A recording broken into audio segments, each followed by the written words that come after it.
eo amin'ny tontolon'ny finoana kosa indray dia ny famotoana tetsy amin'ny kajabean'ny Mahamasina omaly ireo mpino katolika.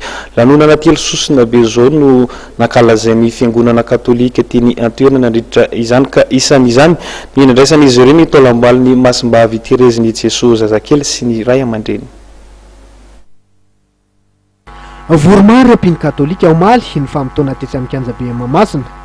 Lanonana telo sosina be zao tokoa no nankalazain'ny fiangonana katolika teny antoerana dia ny ivon'ny fitsidiana ny taolambaliny Masimbavy Terezin'i Jesoa zazakely sy ny ray aman-dreniny, ny fankalazana ny 100 taonany arsidiosezina Antananarivo ary ny fankalazana ny fetin'ny Victoire Soamanarivo olo-tsambatra ao anatin'ny taonan'ny fianakaviana sy ny fiainana voatokana. Nanamarika ny fotoana sorona masina lehibe izay nitarihany Monseigneur Razanakolodon archevêque-ny arsidiosezina Antananarivo. Nisongadina ihany koa ny fametrahan-tanana teo amin'ny trano fitaratra itoeran'ny taolambaliny Masimbavy Terezy zazakely izay nentina namangy teto an-dranivohitra. Maro olo manan-kaja nanatrika ty fotoan-dehibe eo amin'ny tantaran'ny fiangonana katolika ity. Isan'izany ireo ministra mpikambana amin'ny gouvernemanta notarihany Prime Ministre Ravelina Rivo Jean.